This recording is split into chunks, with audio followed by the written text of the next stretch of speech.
Kirill Chudamirovich Flins is a fine name. Kirill might be used to claim some noble standing worth noting, while Flins is not so ancient and not too special.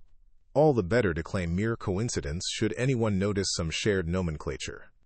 The person himself is most pleased with this name, and has used it in various ways up till the present. The noble Kirill did indeed leave Snezhnaya.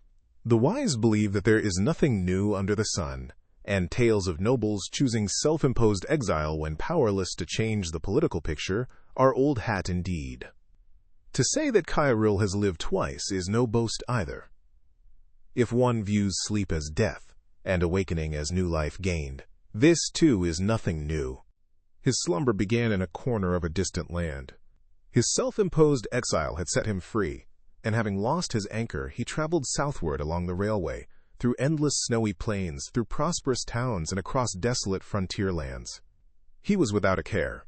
He had no destination, nor anything he had to do. The humans passing him by were quite the opposite. As latecomers to Snezhnaya, they had too many desires to fulfill in a few mere decades of life. They were always in a hurry, planning out better lives and hoping to achieve great things in this new era.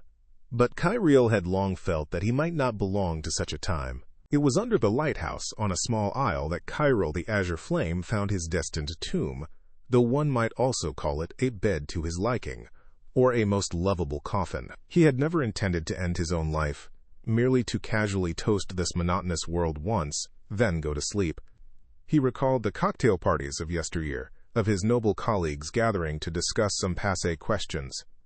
At the time, most Phi lamented the transfer of imperial power, and wished for some river of youth springing eternal, that might preserve the authority of Snezhnayan Imperium for evermore. They spoke of immortality and eternity with longing and envy in their voices, much like how humans would discuss their fey lives. Kirill was unsure as to how he had responded then, but he might have said, to never again fear anything. How could such serenity possibly exist within the confines of a finite life? Atop a stone altar, Kirill transformed into a ball of fire and sank beneath the earth, beginning a slumber that would last hundreds of years. As his eyes closed, a thought suddenly came to mind.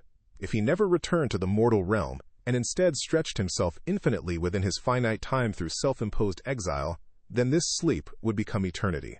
Ha! Eternity, precious beyond price, found by one who had cast himself out. Imagine that.